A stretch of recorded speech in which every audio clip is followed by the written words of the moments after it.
Selamat pagi Bapak dan teman-teman. Pertama-tama saya ucapkan terima kasih atas kesempatan yang diberikan kepada saya atas nama Sri Penny Tupa, NPM 2023222010079 untuk memaparkan materi tentang klasifikasi tanah. Tanah adalah lapisan permukaan bumi berupa himpunan mineral, bahan organik dan endapan-endapan yang tersementasi, terikat secara kimia, satu sama lain disertai zat cair dan gas yang mengisi ruang-ruang kosong di antara partikel padat. Proses pembentukan tanah secara fisik dari batuan menjadi partikel yang lebih kecil disebabkan pengaruh erosi, angin, air, es, manusia, cuaca atau suhu. Pembentukan tanah secara kimia terjadi oleh pengaruh oksigen, karbon dioksida, air, mengandung asam atau alkali. Tanah merupakan campuran beberapa partikel yang terdiri dari partikel padat, air, dan udara. Dari ketiga unsur penyusun tanah tersebut yang paling berpengaruh terhadap sifat-sifat teknis tanah adalah air dan partikel padat. Angin hanya mengisi rongga yang terdapat di dalam tanah. Ada beberapa partikel yang terdapat dalam tanah, yaitu: yang pertama, berangkal, boulders, merupakan potongan batu yang besar, biasanya lebih besar dari 250 mm sampai 300 mm.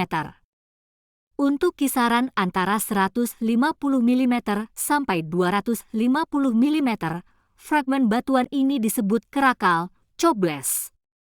Yang kedua, kerikil, gravel, partikel batuan yang berukuran 5 mm sampai 150 mm. Yang ketiga, pasir, sand, partikel batuan yang berukuran 0,074 mm sampai 5 mm, berkisar dari kasar 3 hingga 5 mm sampai halus kurang dari 1 mm. Yang keempat, lanau, silt, partikel batuan berukuran dari 0,002 mm sampai 0,074 mm. Lanau dan lempung dalam jumlah besar ditemukan dalam deposit yang disedimentasikan ke dalam danau atau di dekat garis pantai pada muara sungai.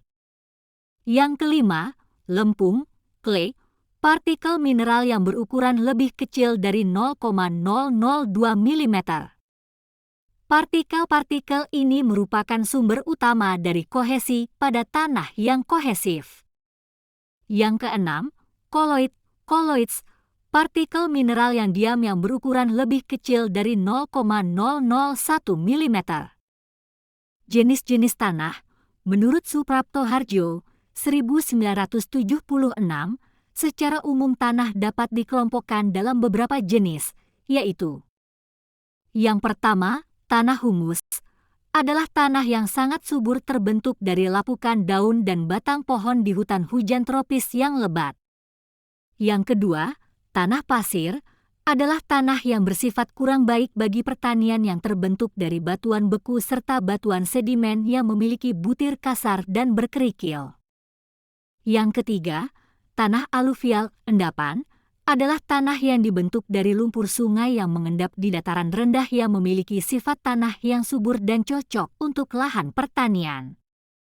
Yang keempat, tanah potzolit adalah tanah subur yang umumnya berada di pegunungan dengan curah hujan yang tinggi dan bersuhu rendah dingin. Yang kelima, tanah vulkanis adalah tanah yang terbentuk dari lapukan materi letusan gunung berapi yang subur mengandung zat hara yang tinggi. Jenis tanah vulkanik dapat dijumpai di sekitar lereng gunung berapi. Yang keenam, tanah laterit adalah tanah tidak subur yang tadinya subur dan kaya akan unsur hara, namun unsur hara tersebut hilang karena larut dibawa oleh air hujan yang tinggi. Yang ketujuh, tanah mediteran adalah tanah yang sifatnya tidak subur yang terbentuk dari pelapukan batuan kapur. Yang kedelapan, tanah organosol adalah jenis tanah yang kurang subur untuk bercocok tanam yang merupakan hasil bentukan pelapukan tumbuhan rawa.